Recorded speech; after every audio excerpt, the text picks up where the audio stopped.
Ok. Alors, on est au chapitre Arba Assar, n'est-ce pas? C'est bon, Michael? Non.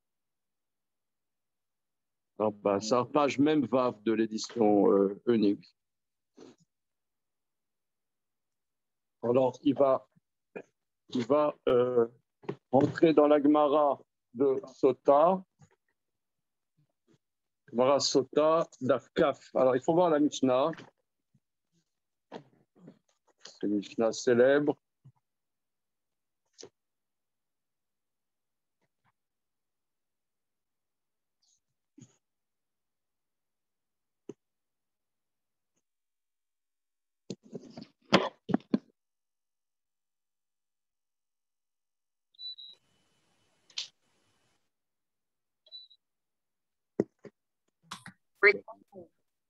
Bonjour.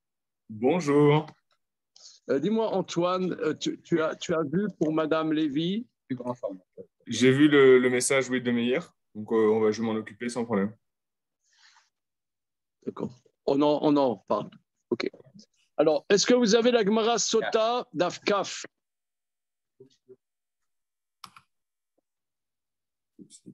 Alors, on va faire la Mishnah et ensuite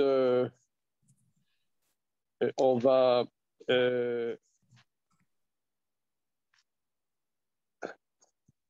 alors cette Mishnah, vous allez voir tout de suite qu'elle est comme toute chose éternelle, c'est d'actualité. Hein, ce qui est éternel, c'est d'actualité. Chose. Voilà, on va voir ça tout de suite. Monsieur Antoine, est-ce que tu as la Gemara d'Afkaf dans Masalet Sota? C'est bon, oui. On y va. Alors, le sujet, c'est un homme soupçonne sa femme de l'avoir trompée et il lui fait sommation au sujet qu'il la soupçonne, au sujet de quelqu'un de précis. Et après sommation, il y a des témoins qui attestent qu'elle s'est isolée avec cette personne. Ça veut dire que ce n'est pas un soupçon fumeux, c'est un soupçon qui a quand même qui est fondé. Et qu'est-ce qui s'est passé? Alors, qui connaît les secrets des alcôves, n'est-ce pas? Comme ça on dit en français. Alors, c'est un débat. Il y en a qui disent qu'il peut amener sa femme au camp. Il y en a qui disent qu'il doit amener sa femme au camp. C'est un débat. Est-ce que c'est une obligation ou une possibilité? Et là-bas, donc, selon un certain protocole, le Cohen écrit la paracha relative à ça et lui met dissout cette écriture sur le parchemin Shalom, dissout sur dans de l'eau et elle boit ça. Si elle a fauté, elle explose. Et si elle n'est pas fautée, alors au contraire, elle a des bénédictions. Okay. Ça, c'est globalement. Hein. Alors la Mishnah, bonjour monsieur. Vous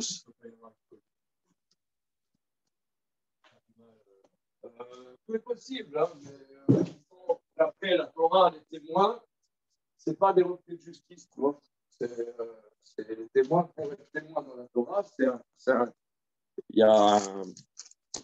une certaine qualité. Hein. Bon, alors, Dafkaf, la Mishnah. Alors, le Cohen a écrit le paragraphe sur le parchemin et il va dissoudre les lettres dans de l'eau. Achelo nimcheka amegila amra inishota megilata nignezet uminchata mitpazeret ala deshen ve'en megilata kashera lashkotba sota acheret. Voilà, d'accord, c'est bon. Tant que le parchemin n'est pas effacé, si elle dit je ne bois pas,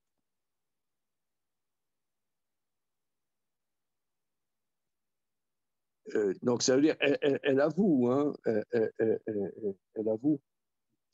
Alors là, quelle est la conséquence de ça? Bon, ben, le couple devra divorcer. Bon. Inshota, Megilata Nignezet, le parchemin est mis à la gnisa, mis de côté.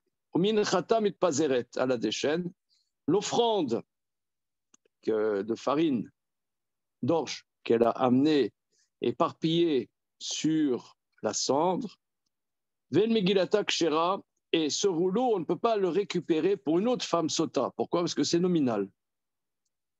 Oui, c'est nominal. Il écrit pour elle et pas pour une autre. Bien. Alors, Nimreka à Megillah. Maintenant, autre étape, le parchemin a été effacé dans l'eau. Mais elle n'a encore pas bu. Vamra temea ani. Elle dit, je suis impur. Donc, c'est-à-dire, j'ai fauté. Amayim nishpachim.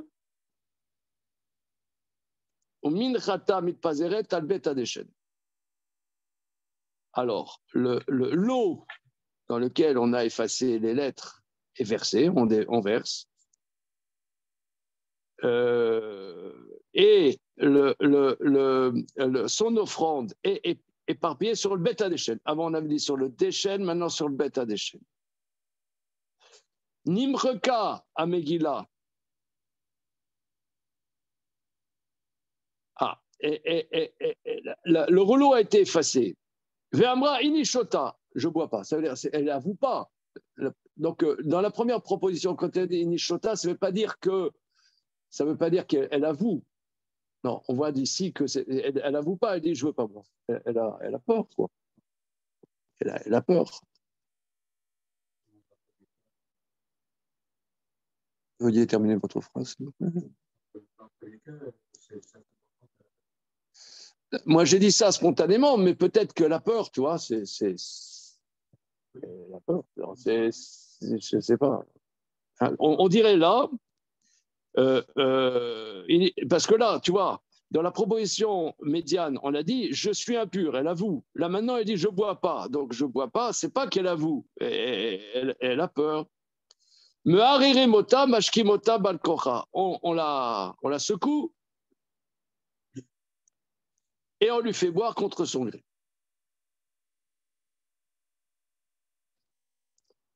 Alors, si elle a fauté, Ena maspeket ishtot, ad shepanea morikot venea boltot, ve'it mitmaled gidim. Si tant est qu'elle aurait fauté, elle n'a même pas le temps de boire, que son visage devient moricot blême, ses yeux exorbités, elle se remplit de tendons, c'est-à-dire, Rachi explique, les tendons de ses joues grossissent, et c'est comme si elle était pleine de boursouflure. Oh, elle va exploser. Elle va exploser. Non, on dit, elle commence à boire. Si tant elle a fauté, c'est illico presto. On se croirait là dans Indiana Jones, c'est la dernière croisade. Alors, t'as pas vu Indiana Jones, c'est la dernière. Comment? Indiana Jones, c'est la dernière croisade. Hein, n'est-ce pas? Il y a ça à la fin. Voilà. Bon, on voit que Steven Spielberg, il avait vu cette Mishnah. Alors,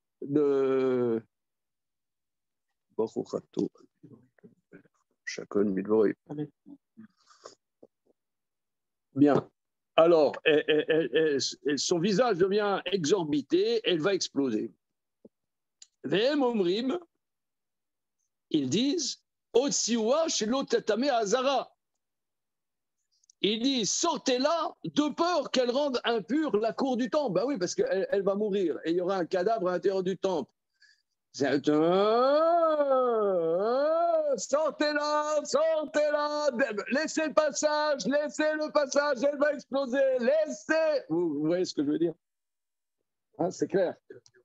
Hein, attention, Sota à l'horizon, Sota, elle explose, bougez, les Kohanim, mettez-vous de côté. Voilà. C'est beau. Donc, nous, on demande tout le temps que le temple se reconstruise. On sait maintenant pourquoi. Alors, Im yeshla zechut, aïta tola. Si cette femme a du mérite, ça lui donne un sursis. Yesh zechut tola shana achat, yesh zechut tola shte shanim, yesh zechut tola gimel shanim. Si cette femme a du mérite, ce mérite lui donne un sursis. Il y a un mérite qui peut donner 1 an, un mérite qui peut donner 2 ans, un mérite qui peut donner 3 ans. Voilà. Alors,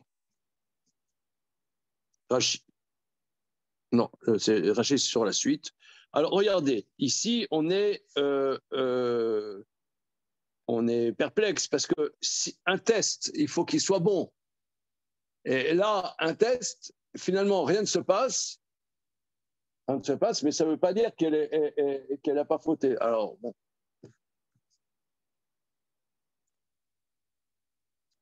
Alors, la Gemara pose cette question. Alors, la réponse, hein, c'est qu'elle tombe. Alors, regardez, la réponse est très, très importante. Réponse très, très importante. Elle tombe malade. Donc, on voit que oui, il y a un problème.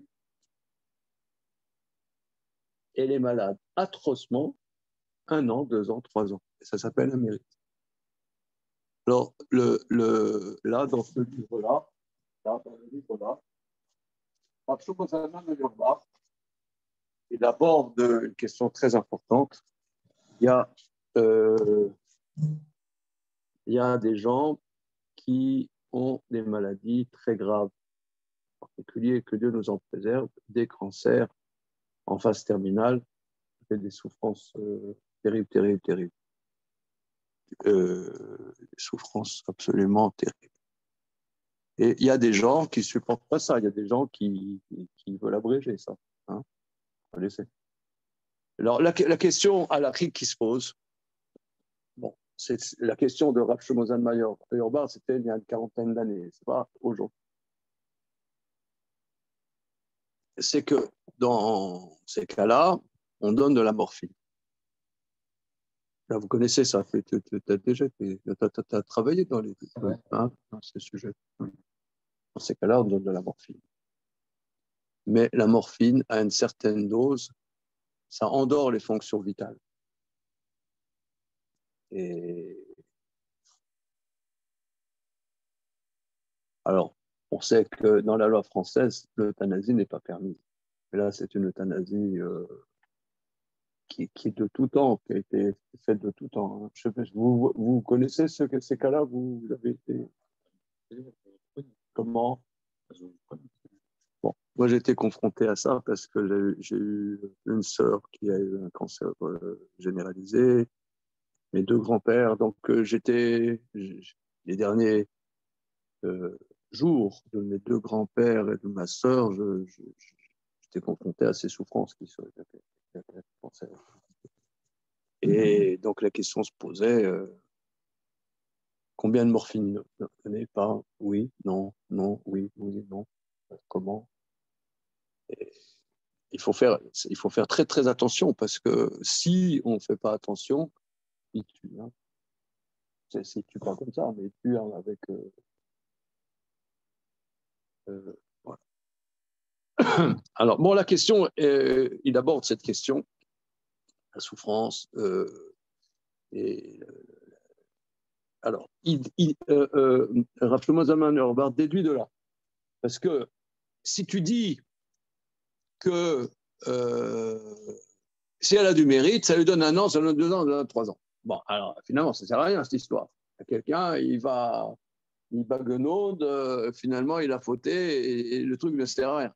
Alors, l'Agma répond si, elle est très, très, très, très malade. Et elle meurt dans ces maladies.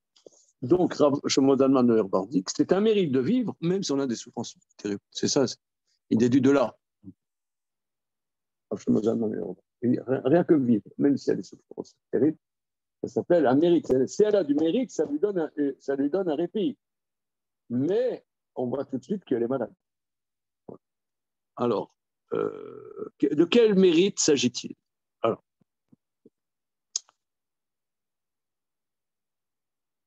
Mikan Omer Ben Azaï. De là, Ben Azaï apprend Chayav Adam lelamed et bito Torah shem tishte teda shasrut tolala. Alors Ben Azaï dit l'homme, de là, on apprend que l'homme a l'obligation d'enseigner à sa fille la Torah, que si elle boit, elle saura que si elle ne meurt pas tout de suite, c'est parce qu'elle a du mérite. Alors, attends, pince-moi.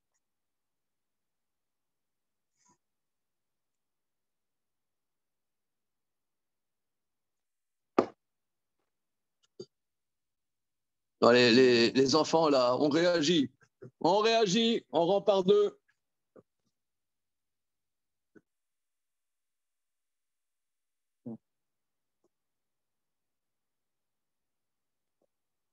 Alors, cette phrase, c'est une des phrases les plus impossibles possibles. Comment un être humain, normalement constitué, a pu sortir une phrase qui ne veut rien dire comme ça?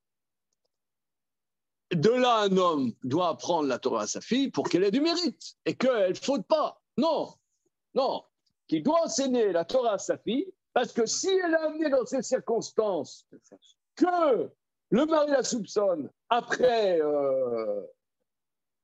comment dire, avec des raisons sérieuses d'être soupçonnée et qu'elle boit l'eau et qu'elle ne meurt pas, eh bien, elle ne va pas se moquer de l'eau, elle saura que c'est parce que c'est le mérite qui lui donne un répit.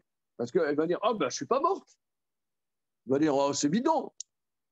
Non, si elle a appris la Torah, elle saura que ce qui lui arrive, c'est parce qu'elle a du mérite et que ce n'est pas parce que l'eau n'est pas efficace.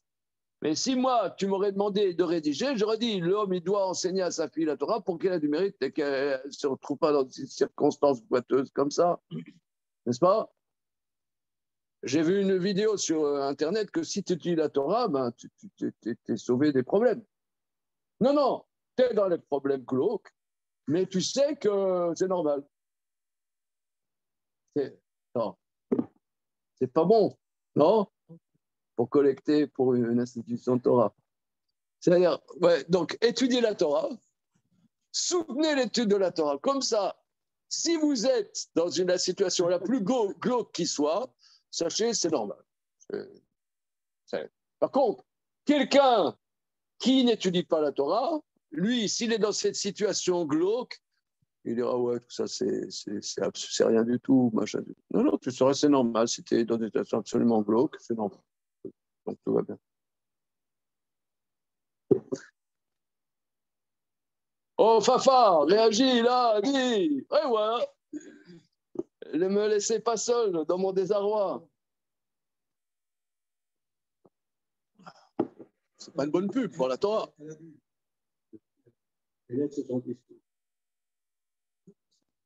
Dissolute. Elle meurt pas. Non, mais elle sait bien qu'est-ce qu'elle a fait, là, la fille. Non, si elle a fauté et qu'elle boit et qu'elle n'explose pas tout de suite, elle va dire c'est la rigolade. Non, ma petite, c'est pas la rigolade. C'est que tu as du mérite. Tu as du mérite. Mais ça va venir. Ça va venir. Je crois que tu n'as pas compris. Tu n'as pas compris. Si elle a du mérite, elle ne devrait pas se trouver dans une situation pareille. Ben voilà, si elle a du mérite, elle ne va pas se trouver dans une situation pareille. Si elle a donné de l'argent à coupe à taillir, ça ne va pas lui arriver des trucs pareils. Hein? Comment? Ah, tu gâches tout, toi. Non, c'est là du mérite. Non, c'est un truc. C'est triangle des Bermudes du Talmud, ce truc-là. Tu rentres dedans, un avion, il arrive. Comment?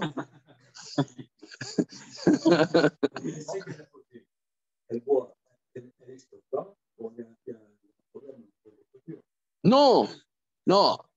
Ah, elle peut se dire.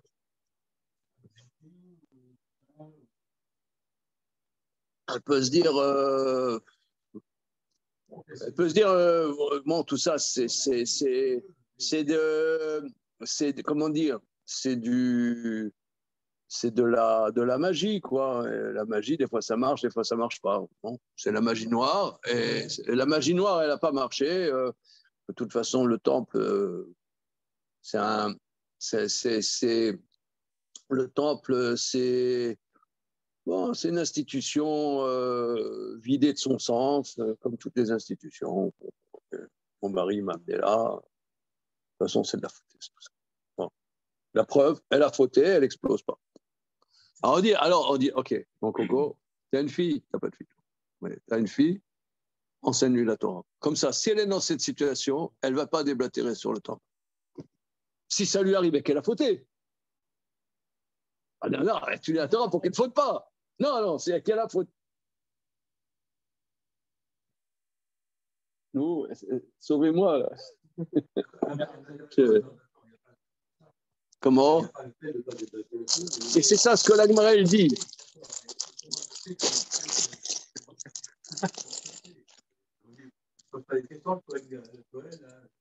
Non, parce que nous, on sait, nous, les rabbins, on sait que ce n'est pas automatique. On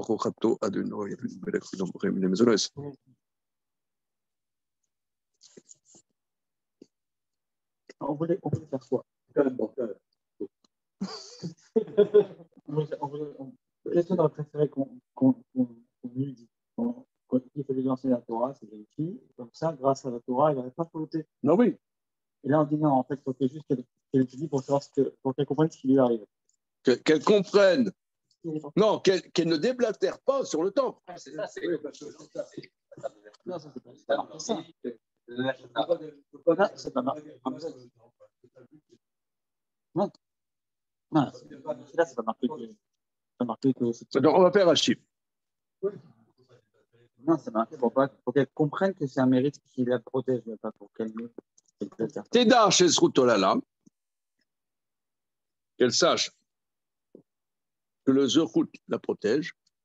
Tiré Vetinma Bachat Sota, elle verra, elle apprendra dans le passage de la Sota dans la Torah, Shasrut Tola, que le mérite donne une échéance, mais Yalfinan Venikta Venizra Zera, parce qu'on apprend, elle sera innocente et elle sera fécondée.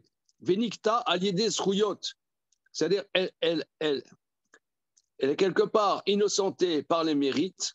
Le temps d'une fécondation, c'est-à-dire 9 mois. Il y en a qui disent plus que 9 mois, comme on voit dans la Gemara. Ah, alors, l'histoire de malade, une seconde. Où est-ce que c'est écrit l'histoire de malade?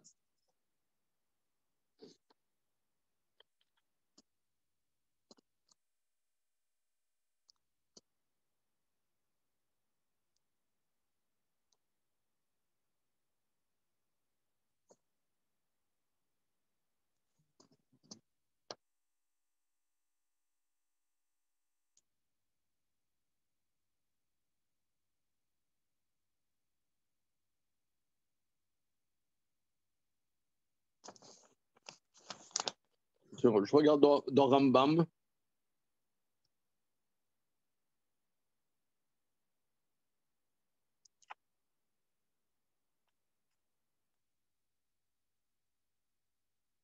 Vav. Perek Gimel Tetzaïn.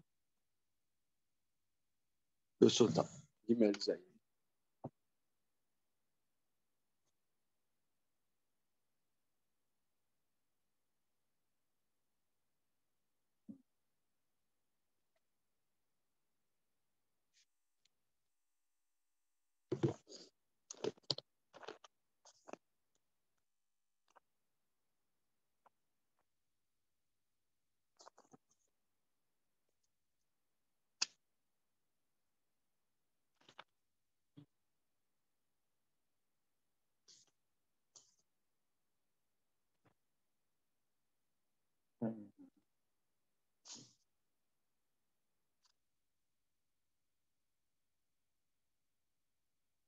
Je vous lis Rambam.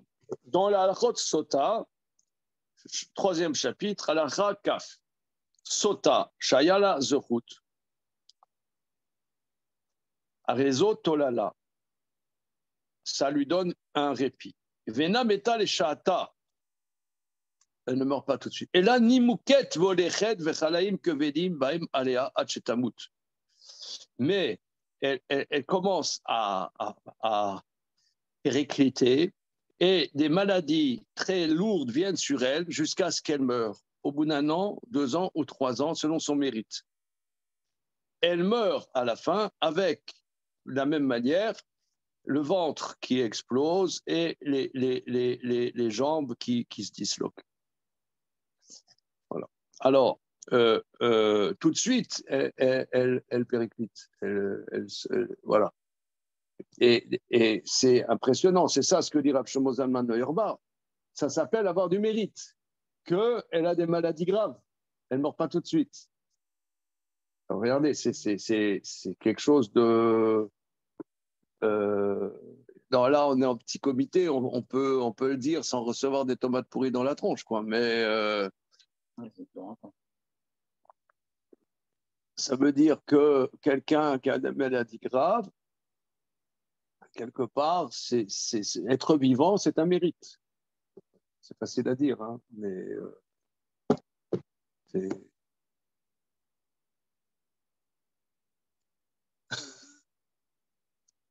spécial, hein. Ok. Alors, comment? Pourquoi? Non, le temps, elle n'a pas un enfant, le temps d'avoir un enfant. Ouais. Alors, reprenons. Donc, en vérité, on doit lui apprendre la Torah. Alors, tu n'as qu'à lui apprendre que la parashat Sota, d'après Ben Azaï. Tu n'as qu'à lui apprendre que la parashat Sota. Oh, Fifi, un petit Kawasaki, là. Bon. Après, pour Ben Azaï, ça aurait servi à rien de prendre cette Torah. Ça aurait servi à rien. On aurait pu faire parashat Sota en fromage. De lui apprendre ce passage-là, ça n'aurait pas suffi, ça n'aurait pas servi à ce qu'elle s'embarque pas dans une histoire saugrenue comme ça. Lui apprendre ça pour qu'elle comprenne ce qui lui arrive peut-être, mais lui enseigner ça pour pas que ça arrive. Pour Ben Azaï, on a l'impression que ça ne servirait à rien d'enseigner. Ouais, donc je reprends. Regardez. Les questions sont plus fortes.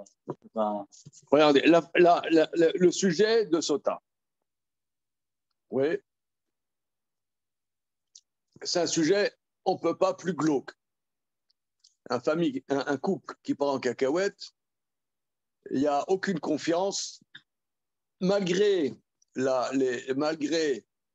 les sommations de son mari, sommations juridiques. Il est devant témoin, il lui a dit « je ne veux pas te voir devant un tel », etc. Elle enfreint cette sommation. Et il lui dit « qu'est-ce que tu as fait ?» Oh, on a regardé des vidéos de Torah Box. Ouais.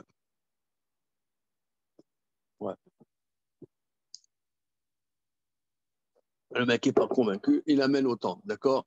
Il amène autant. Il y a toute une procédure, tout un truc de machin, et elle va exploser. C'est vraiment un passage terrible. Okay. Alors maintenant, Ben Azaï, il dit, ah oui, et la Mishnah dit, on apprend les versets, que si elle a du mérite, ça lui donne comment dire, une rémission dans cette histoire. Bien. Alors, Ben Azaï dit, de là, j'apprends qu'il faut, un père enseigne la Torah à sa fille pour que, si ça lui arrive, elle sache que si elle ne meurt pas tout de suite, c'est le zechut. Parce que si elle n'étudiait pas la Torah, alors, c'est pas écrit, mais c'est ça, me semble-t-il, le sens simple de la Mishnah, si elle n'étudiait pas la Torah, elle dirait, oh, de toute façon, c'est de la rigolade tout ça. Voilà. Elle se moquerait de l'eau. Alors, pour qu'elle ne se moque pas, il faut lui enseigner la Torah. Mais Ben Azai ne lui dit pas qu'il faut lui enseigner la parashat Sota.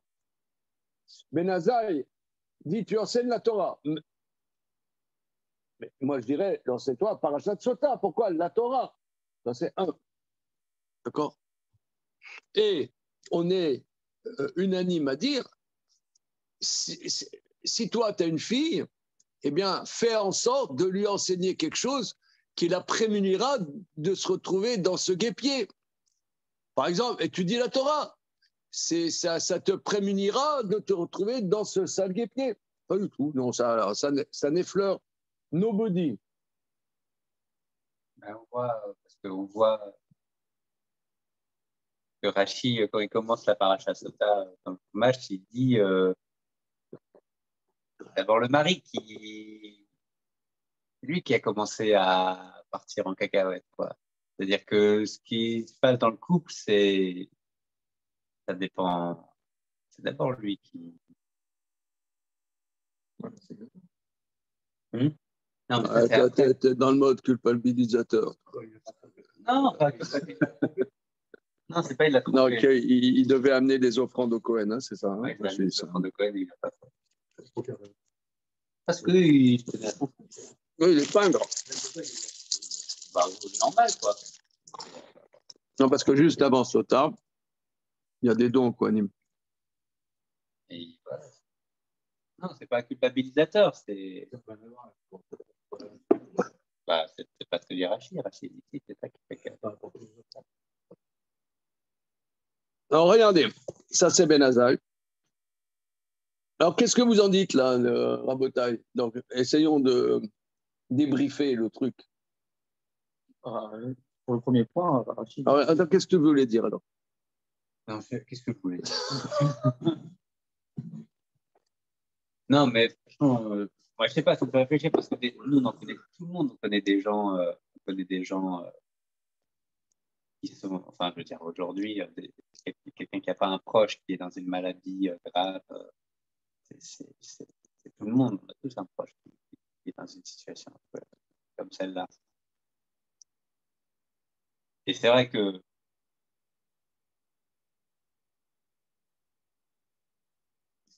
des fois, le miracle, c'est de voir une personne qui arrive à aborder ça d'une manière. Genre, ouais, il y a quelque chose qui se vit, quoi. Que c'est pas tout est foutu et bon, bah, la vie, c'est pourri, et voilà, qu'on en finisse, etc. Quelqu'un qui, par exemple, parce que moi, j'ai quand même bossé là-dedans, il y en a, par exemple, il y a des maladies, celle-là, c'est le corps qui dégénère. C'est pas l'esprit, il reste là, le corps, il dégénère. Et soit, quand on a un truc comme ça, soit on se laisse aller, mais il y a des couples, vraiment, où ils anticipaient chaque étape. Ah, ça va dégénérer comme ça, alors il faut qu'on aménage la maison comme ça, et comme ci, et comme ça, et qu'on anticipe, etc. C'est-à-dire, ils étaient, bon, c'est ça qu'il y a, donc on est là, c'est ça qu'on a à vivre. Et on voit, il y a quelque chose de très fort qui se joue là, quoi. Est-ce que quand il y a un truc comme ça autour de nous, est-ce que, bon, bah, la vie, c'est pourri? Ou est-ce que on essaie d'investir la chose, quoi? Oui. Donc, est-ce qu'on peut dire ce que tu dis un peu dans d'autres termes? C'est-à-dire que un homme, il doit enseigner à sa fille la Torah. Pourquoi? Parce que peu importe le passage que tu étudies la Torah, tu étudies Baba Kama, tu vas étudier Baba Kama avec elle. Tu vas étudier traité Brachot, tu vas étudier peu importe quel passage. Rien à voir avec traité Sota, mais ça va te montrer qu'il y a les lois de la Torah. Comme ça, tu as l'impression que c'est de la magie. Tu mets les téphilines, ça t'apporte la bénédiction. Ah, maintenant, il y a quelqu'un, il met les téphilines et il a un accident de voiture. Oh, c'est absurde.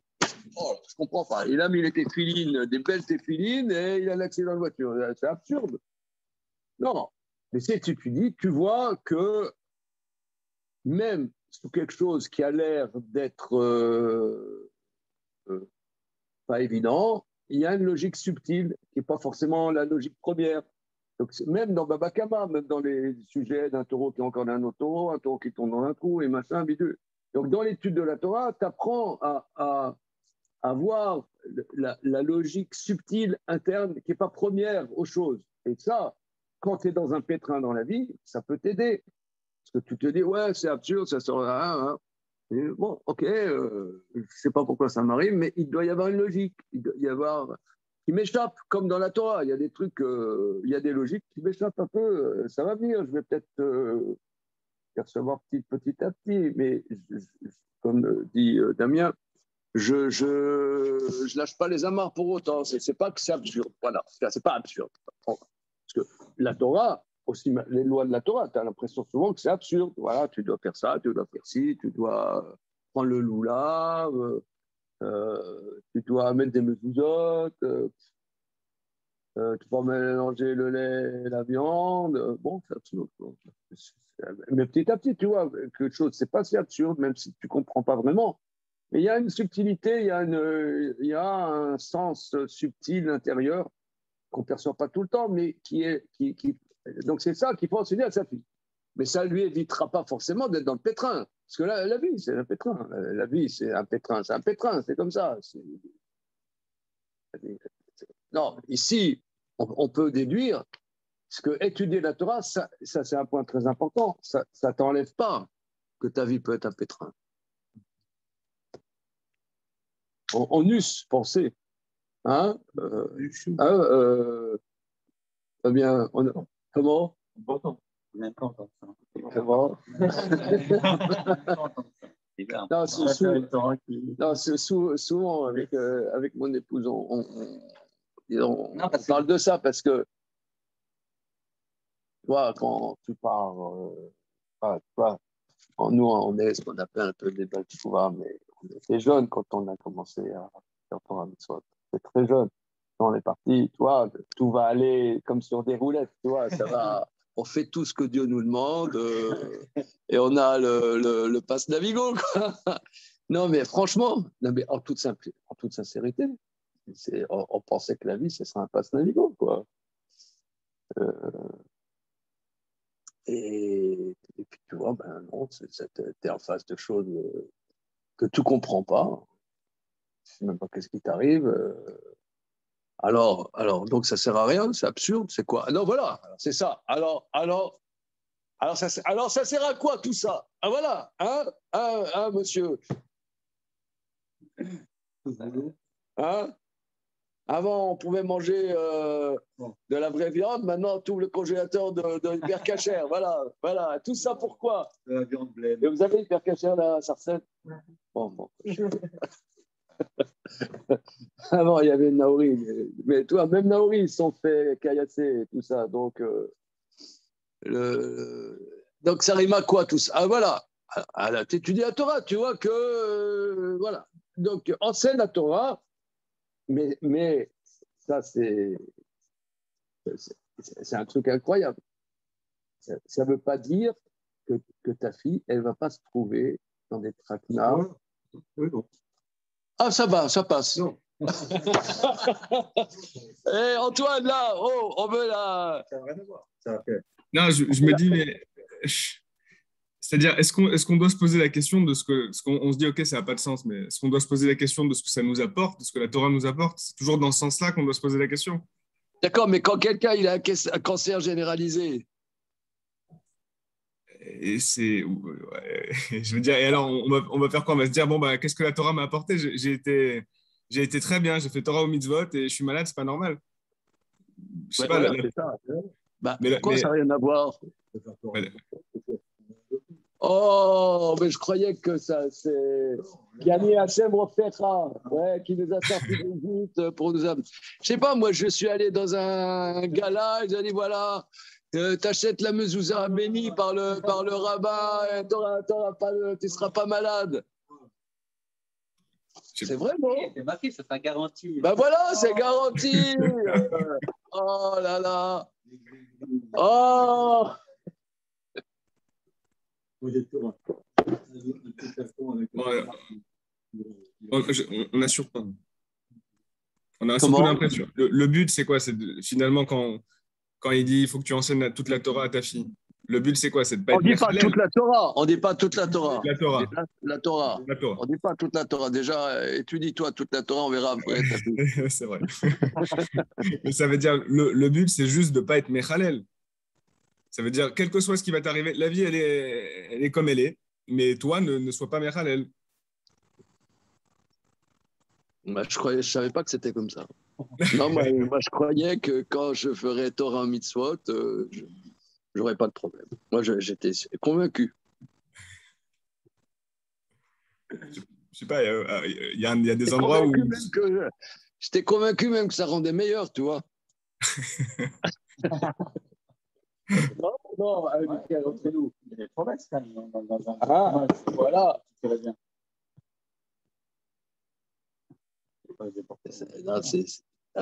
Regardez, ça, c'est vraiment une bombe atomique, cette histoire.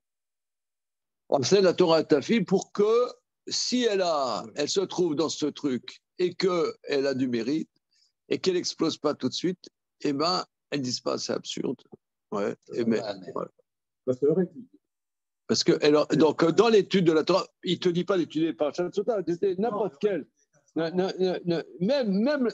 l'eau de Sota n'est pas automatique. Même l'eau, c'est-à-dire, il n'y a pas des choses automatiques. Il y a des choses qui ont un sens qu'on ne perçoit pas tout le temps, mais ça a un sens. Voilà. Là, il y a souvent, il y a X années, un des amis intimes de mon maître Rav Abitbol, c'était un très, très grand psychanalyste, peut-être un des plus grands psychanalystes de la génération. Je tairai le nom.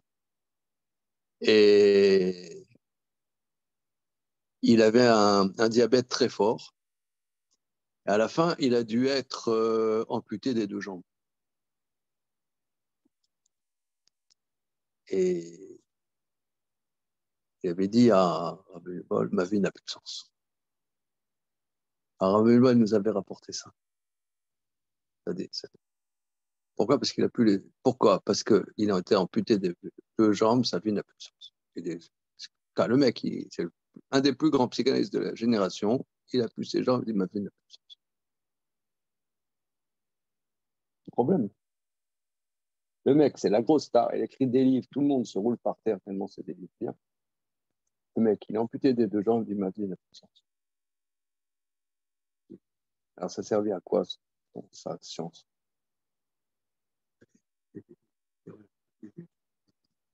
Oui, évidemment.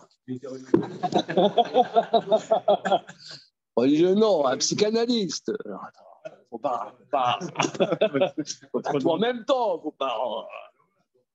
Quoi? Non, mais c'est une question quand même. Vous ne pouvez pas réagir. Non, mais c'est pas la Torah, c'est un problème humain. Mais même toi, tu dis qu'il y a des gens qui ne sont pas dans la Torah, ça existe. Ok, alors ça, c'est la première thèse. Bon, qui c'est qui me fait un texte là-dessus, là? Attends, ici on bosse, hein? Tu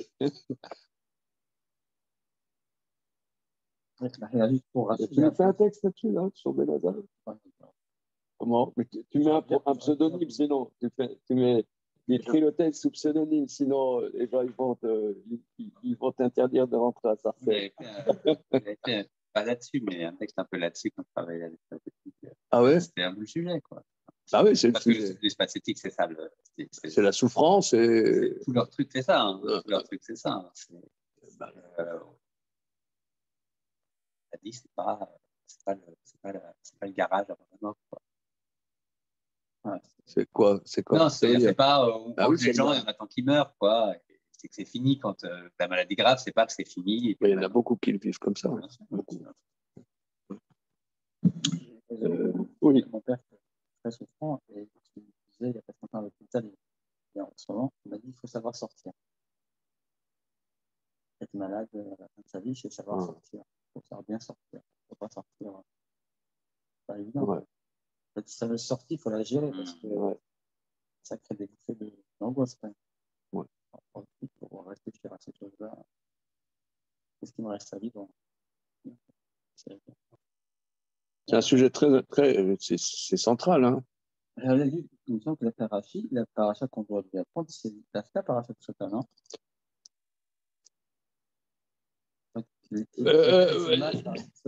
Oui, alors je reprends. C'est un paradoxe. Alors, l'homme, il doit enseigner la Torah à sa fille parce que si elle boira, elle saura que le mérite lui donne un sursis. Il dit, tirez Vetilmad, mais pas ça. Elle verra, elle apprendra par Sota que le mérite lui donne une échéance, un sursis. D'accord? Mais c'est pas ce que dit Ben Azaï. Non, c'est ce que dit Rashi. Je suis d'accord avec toi. Mais Ben Azaï devrait dire, l'homme, il doit enseigner à sa fille Parashat Sota. C'est pas ce qu'il dit, il doit enseigner la Torah. Ok? Bien. Alors maintenant, Rabbi Eliezer Omer, Resh Aleph, c'est Rabbi Eliezer. Rabbi Eliezer Omer, Kol ha-melamed bito Torah, lomda tiflut. Alors attention. Rabbi Eliezer dit, tout celui qui enseigne à sa fille la Torah, il lui enseigne tiflut. C'est quoi tiflut? Alors, regarde Rashi, me la met tiflut, me faresh begmara. Rashi, il ne se mouille pas, il dit, c'est pas de ma faute, il dit. On va kaf alef hamoud bet, on va kaf alef hamoud bet.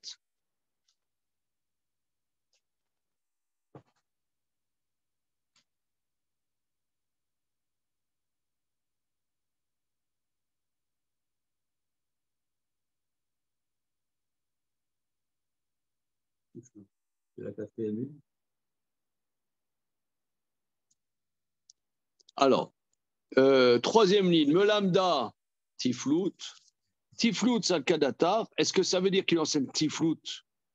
Tiflut, Rambam dit tafel, bassar tafel, tav, te, lamed, c'est de la viande qui n'a pas de goût.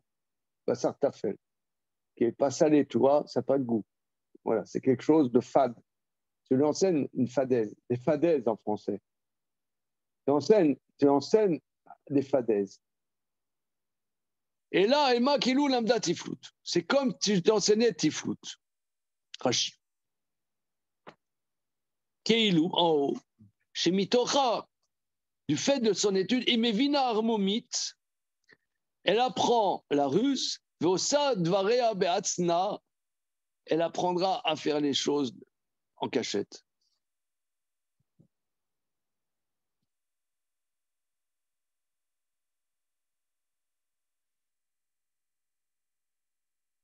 Il y a plusieurs sens à Tiflut. Hein. Regardez la suite. Prenez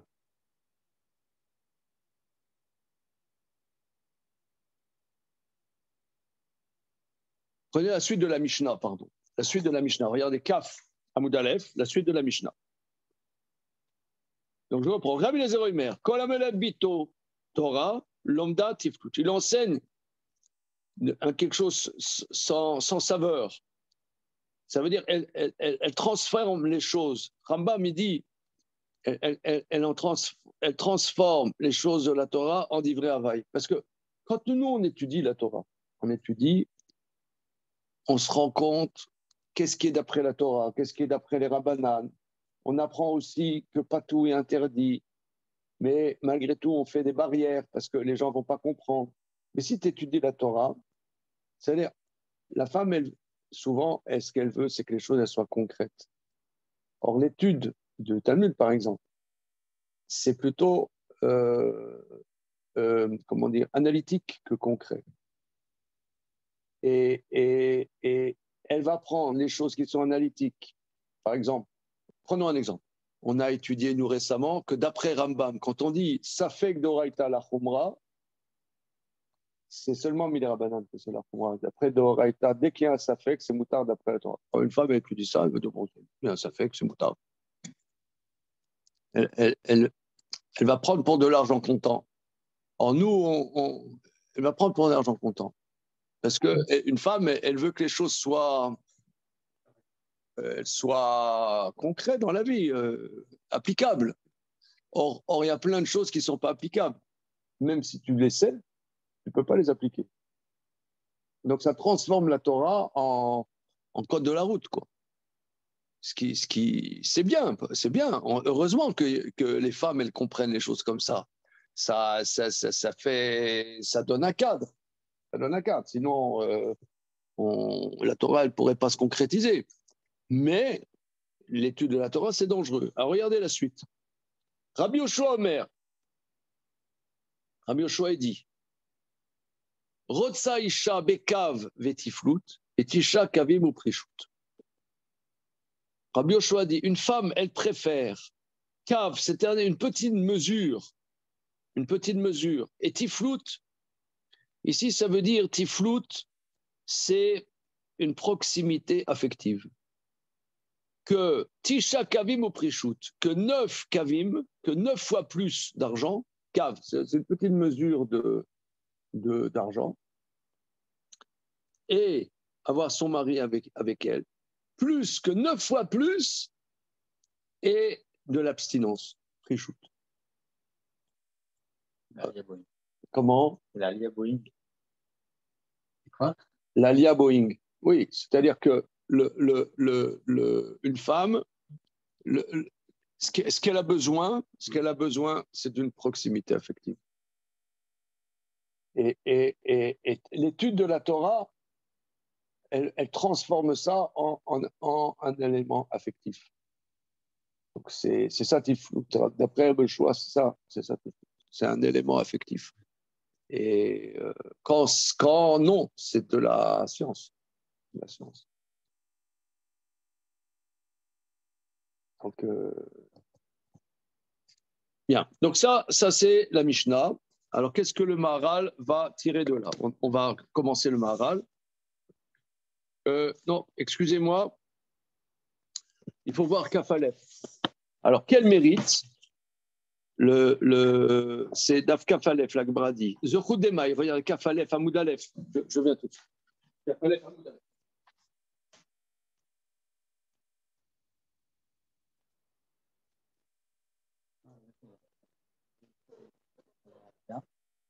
Donc, une situation en France. Et il arrive.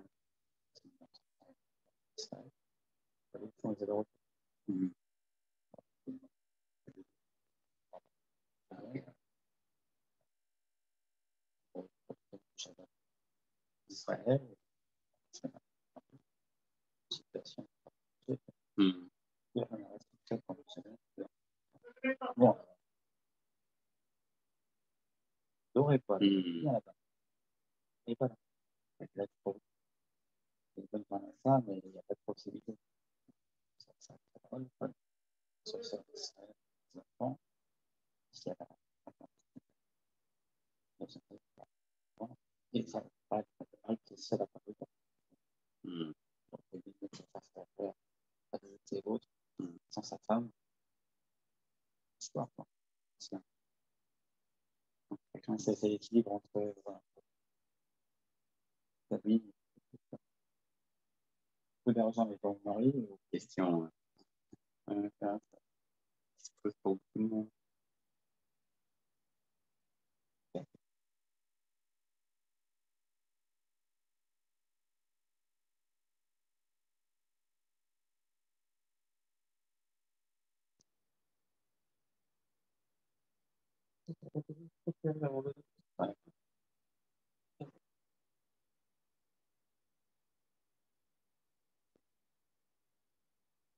Bien, alors la Gemara va demander, dans Kafalef, en haut, Yesh Zechut Tola Gimel Shani. Il y a un mérite qui peut donner un répit de 3 ans. Zechut Demaï. Du mérite de quoi? Si elle a du mérite, qu'est-ce que ça peut être le mérite? Quel mérite? Elema Zechut de Torah. Est-ce que c'est le Zechut de la Torah? Ça veut dire de l'étude de la Torah. Donc ça veut dire qu'a priori, si quelqu'un a du Zechut, c'est le Zechut de l'étude de la Torah. Ah, Ena Metsuva Veosa I. Mais elle n'est pas obligée à faire. Ça veut dire un mérite, c'est quand on est Metsuva Veosa, on a l'obligation et qu'on agit. Mais si elle n'a pas l'obligation Une femme n'a pas l'obligation d'étudier la Torah, c'est l'homme qui a l'obligation. Donc, si elle étudie, c'est velléitaire. Si c'est velléitaire, ce n'est pas vraiment un mérite. Et là, zechut des mitzvahs. Non, c'est zechut des mitzvot qu'elle fait. Mais zechut des mitzvahs, mi megana kuleai, mais le mérite de l'accomplissement des mitzvot, est-ce que ça protège tellement? Megana, magen, est-ce que ça protège tellement? Vatania, mais on enseigne. Et zodarash Rabbi Menachem Bar Yossi. Voilà ce qu'a fait comme explication Rabbi Menachem Bar Yossi. Qui ner mitzvah betorah. Car la mitzvah, c'est une lampe et la Torah, c'est la lumière. Tala katuv et ta mitzvah bener et ta Torah beor. Le verset fait dépendre la mitzvah d'une lampe et la Torah dans la lumière. Et ta mitzvah bener, la mitzvah dans une lampe, c'était une bougie pour faire simple. L'omar lecha maner ena megina la le fisha, de la même manière que la bougie n'éclaire que momentanément le temps de la bougie. Av mitzvah ena megana, elle a le fisha. Mais la mitzvah ne protège que un certain temps. Veta Torah beor, et le verset fait dépendre la Torah de la lumière. Ma'or magin leolam, av Torah magna leolam. De la même manière que la lumière éclaire tout le temps, de la même manière la Torah protège tout le temps. Vomer, le verset dit, mitalerecha tanche ota, mitalerecha tanche otra, zeolam hazeh, beshor becha tishmor alecha, zo mita, vakitzota itesirecha latid lavo. Donc on voit que on voit que l'étude de la Torah, c'est elle qui protège, elle protège éternellement. Donc la Torah, même si on n'est pas là sur le moment dans l'étude, mais il y a un impact dans l'étude de la Torah qui est à long terme. Tandis que la mitzvah, c'est quand on fait la mitzvah. Alors maintenant, prenons le Maharal.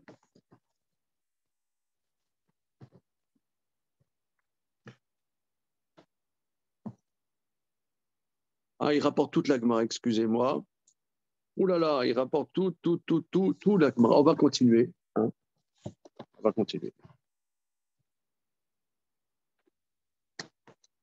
Donc la deuxième ligne, large. Machal Adam, Shaya Maler, Beshon, Laila, Vafel. Si on veut comparer la mitzvah et la Torah, alors on va prendre la parabole d'un homme qui allait, Beshon, Laila, Vafera, dans la nuit obscure et les ténèbres. Mitiare minakotsim una pechatim una barkanim umechaya ra'a umenalistim. Il est dans l'obscurité, il a peur des chardons, des trous, des barkanim. Qu'est-ce que c'est les barkanim? Y a-t-il un rachid dans la salle? Je ne sais pas. Bon, je ne sais pas. Chayara, des bêtes sauvages et des brigands. Donc il est dans l'obscurité, ouais, la nuit, à Aubervilliers, et il n'y a pas de lampadaire. Voilà. Et no yodea bezederer maaler. Il ne sait pas dans quel chemin aller. Nisdemanalo avuka shel or. Se présente à lui une torche de lumière. Nitzal minakotsim minapratim minabarkanim. Il est sauvé des chardons, des trous et des barkanim. Vadaim mitiare mechayara. Mais il a encore peur des bêtes sauvages et des brigands. Et il ne sait pas dans quel chemin aller. Kivan shala mudashachar, quand le jour se lève. Nitzal mechayara minalistim. Il est sauvé des bêtes sauvages et des brigands.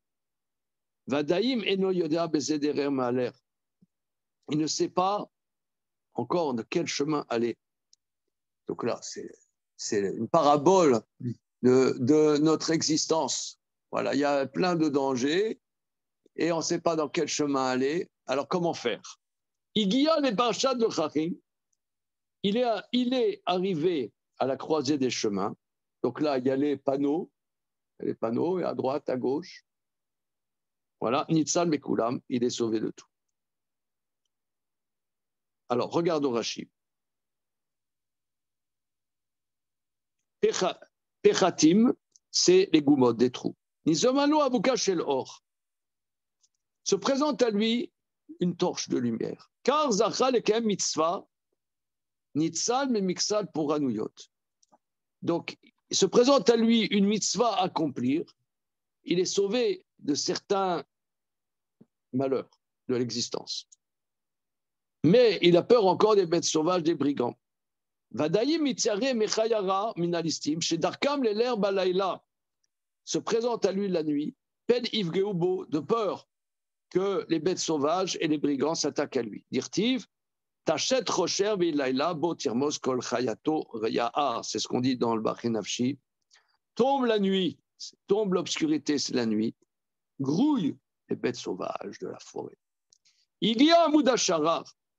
Il arrive à lever du jour. Afkan zacha la Torah, l'étude de la Torah, c'est comme le jour se lève. Nitzal minachet ou menayisurim. Il est sauvé de la faute et des souffrances. Mais Adaïm ino yodea shema irfenu yetzro livatel veyashiv alav yetzerara oporanut. Mais tant qu'il n'est pas arrivé à la croisée des chemins, il ne sait encore pas dans le chemin, de peur que ses pulsions vont être trop fortes et que le Yetzerara le ramènera à lui, ainsi que les malheurs. Donc là, l'étude de la Torah, ça veut dire, je ne sais pas exactement comment aborder ça. Qu'est-ce qu'il veut dire? C'est quoi? Il y a le matin, et tu ne sais encore pas dans quel chemin aller. Tu vois clair. Le Maral explique que la Torah, on dit Torah or, et Torah c'est lumière. La lumière, regardez.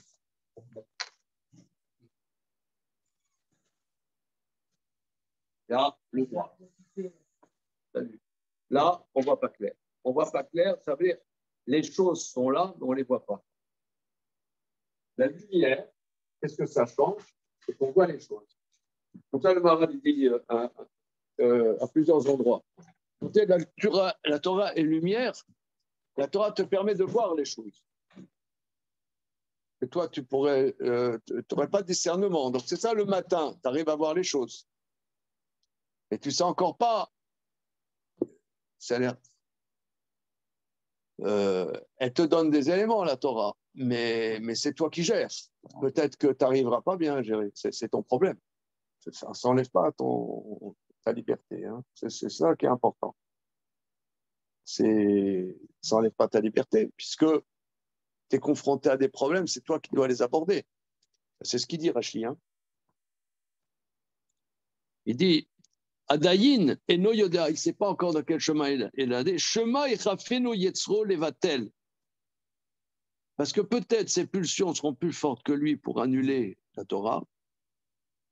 Et ramènera, il ramènera donc sur lui les pulsions et les malheurs. Donc il n'est pas. C'est à lui de savoir gérer. La Torah lui donne des éléments, mais c'est à lui de gérer.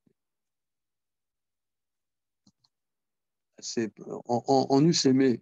Là aussi. Un peu plus de garantie. en UTME. En UTME.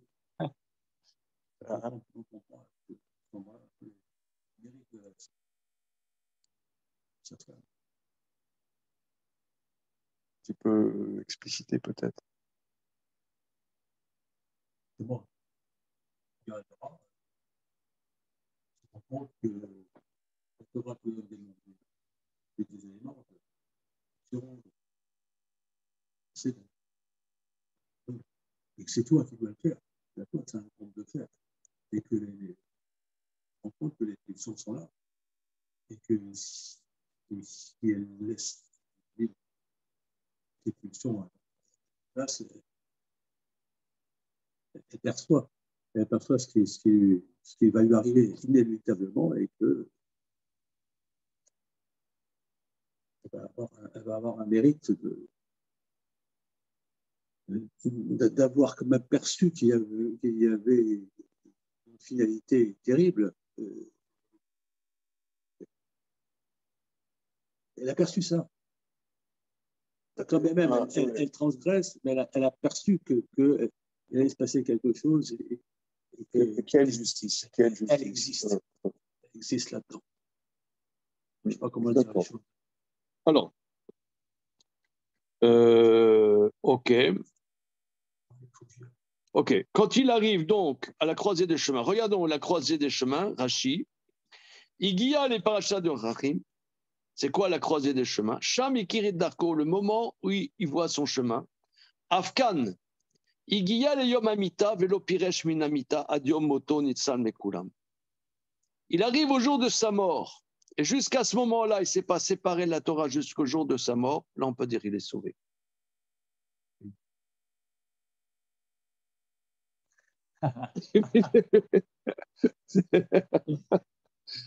Il n'y a aucune garantie avant Il n'y ça. a pas de garantie.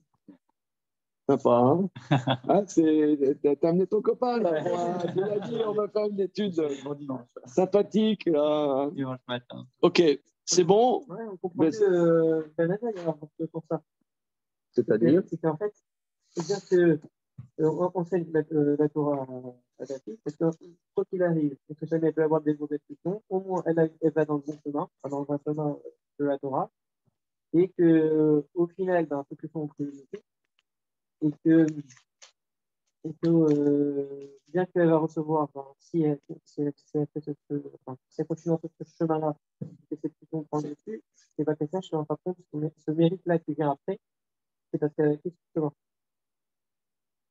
Hein.